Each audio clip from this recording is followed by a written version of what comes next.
bonsoir, je vais me présenter, je suis Jean-Marc Boursat, je suis consultant sécurité, je travaille pour l'entité sécurité du groupe Devoteam et j'ai eu le plaisir de travailler avec quelques personnes, dont certaines sont dans la salle, sur cette étude concernant les menaces informatiques et les pratiques de sécurité pour les internautes. Je ne vais pas vous décrire le panel parce qu'en fait le panel c'est un panel représentatif de la population française.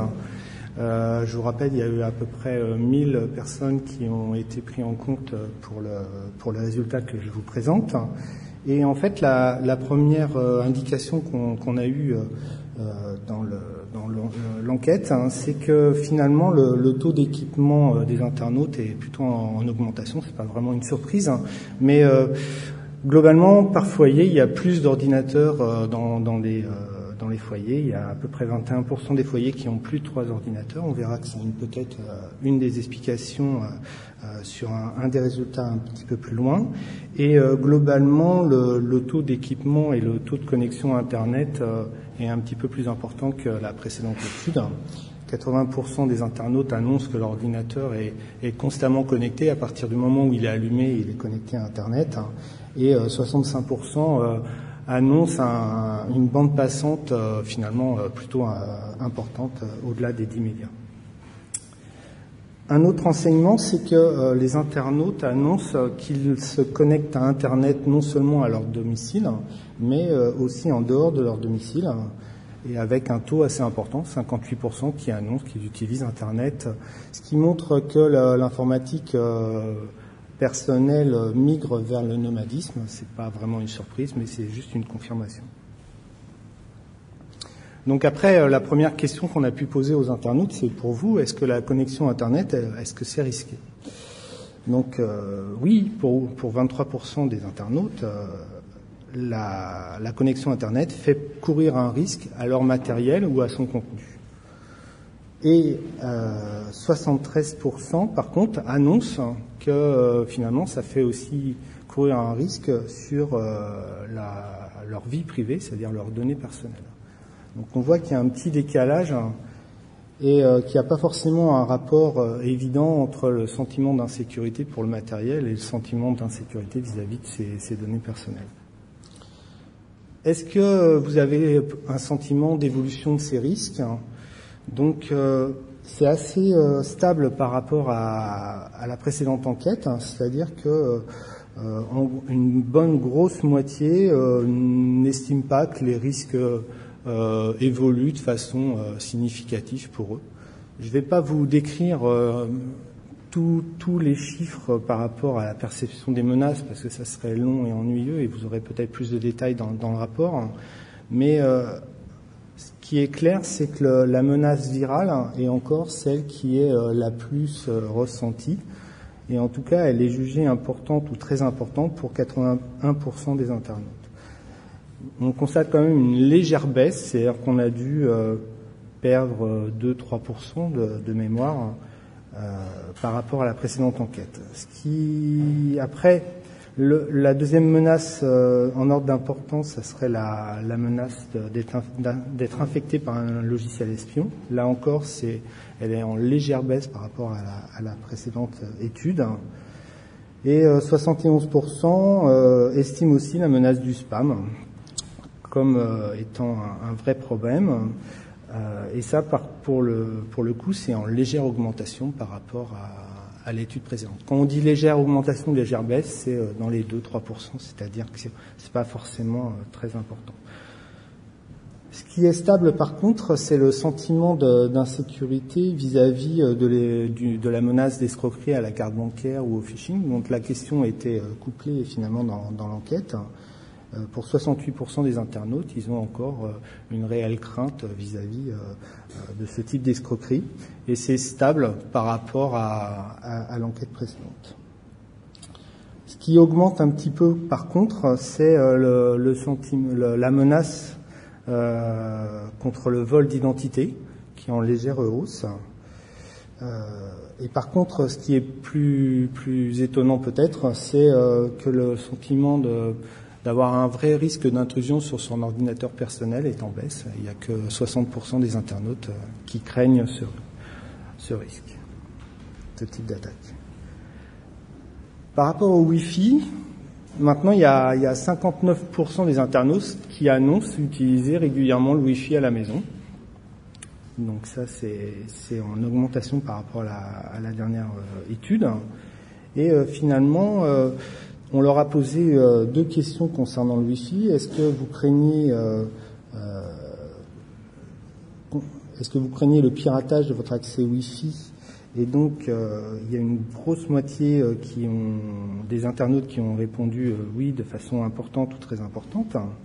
Et on a posé une nouvelle question concernant la connexion à un faux accès Wi-Fi. C'est-à-dire que maintenant qu'il y a 58% des internautes qui utilisent le Wi-Fi en dehors de leur domicile, on était intéressé cette année pour savoir s'ils considéraient ce risque-là de se connecter à un faux accès Wi-Fi, peut-être à leur insu. Et finalement, on se rend compte que c'est pas une menace qui est prise au sérieux, ou alors on peut considérer que les internautes maîtrisent complètement le problème, et je pense pas que ça soit vraiment le cas.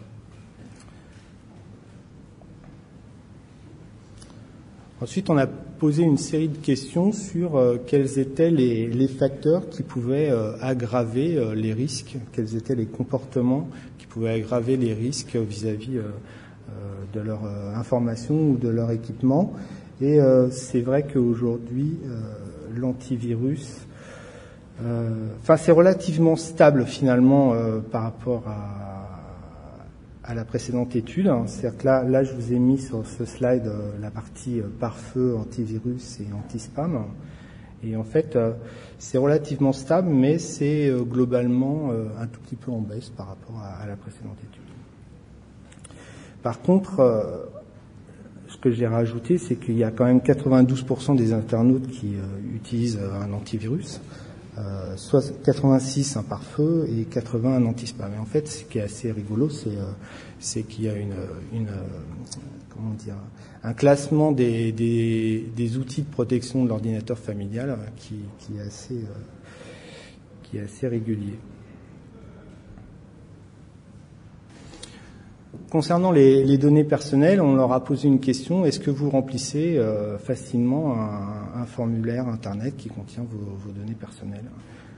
Et on leur a posé aussi une autre question pour vous: est-ce que divulguer ces données personnelles augmente, ou fortement ou pas d'une façon quelconque, en fait, augmente le risque de divulgation d'informations personnelles? Donc, je vous ai mis en face dans les flèches, c'est les réponses à la question du bas, et vous avez après les sentiments. Donc, ce qui veut dire que globalement, 79% des internautes considèrent que divulguer ces informations personnelles, c'est dangereux, mais finalement, il y a 78% des internautes qui donnent leurs données personnelles, même si la majorité les donne sous condition. C'est comme ça qu'il faut interpréter le truc. Ce qui veut dire qu'en gros, les gens savent la menace, mais ressentent la menace, mais continuent à le faire.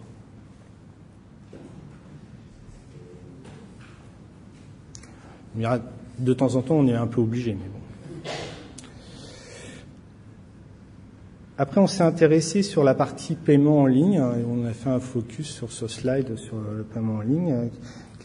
Quels sont pour vous les critères de confiance qui vous permettent de payer en ligne sur un site marchand? Et là, vous avez un petit peu le détail qui est repris aussi dans le rapport. Et clairement, ce qui ressort, c'est que les gens font beaucoup plus attention au fait que le site soit clairement sécurisé et en tout cas soit accessible en HTTPS, puisque finalement, il y a une grosse différence entre la précédente étude et l'étude de 2010, puisqu'on est passé de 29 à 95%.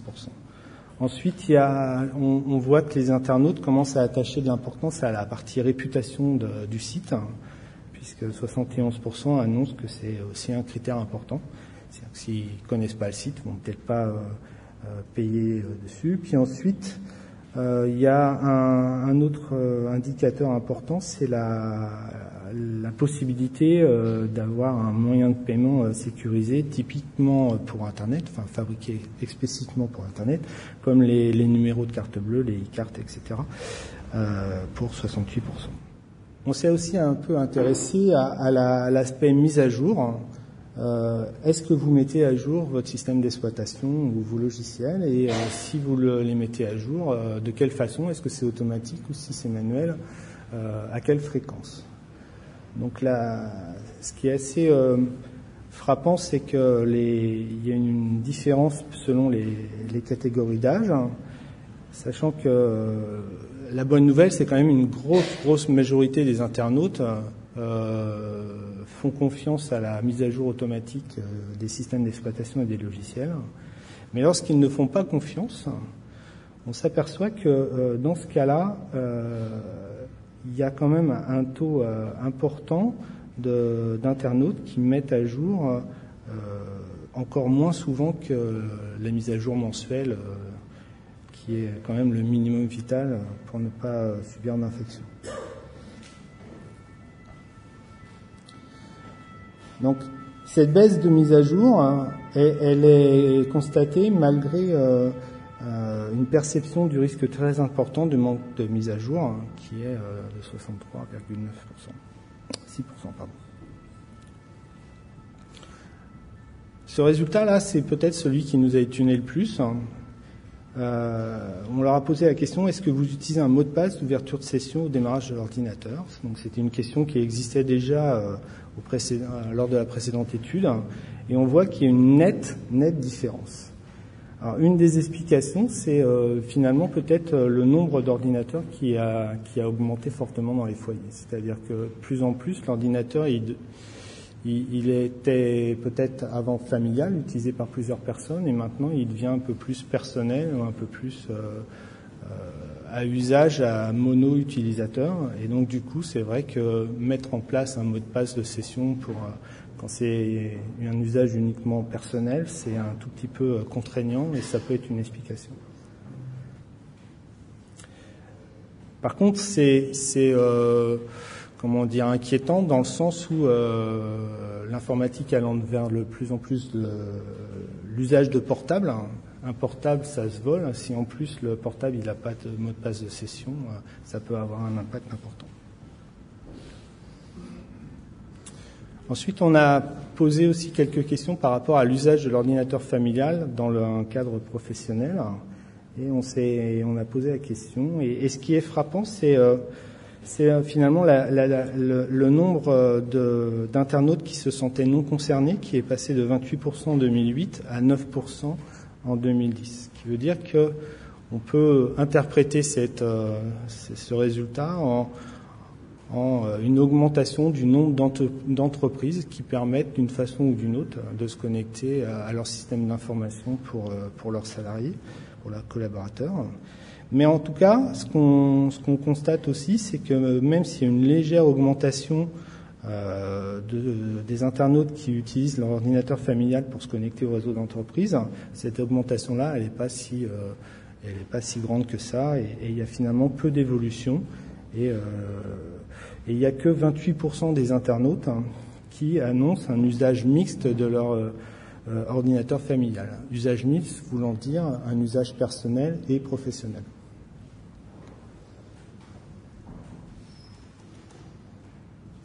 Donc c'est mon dernier slide. La dernière question, c'était finalement votre sentiment de sécurité. Est-ce que vous vous sentez en sécurité lorsque vous êtes connecté à Internet ? Et là encore, on voit que ce sentiment de sécurité est en très légère baisse. Mais vraiment, on est à quelques pourcents. Et c'est peut-être finalement ce résultat est cohérent avec l'évolution de la perception des risques qui est aussi légèrement en baisse. Et voilà.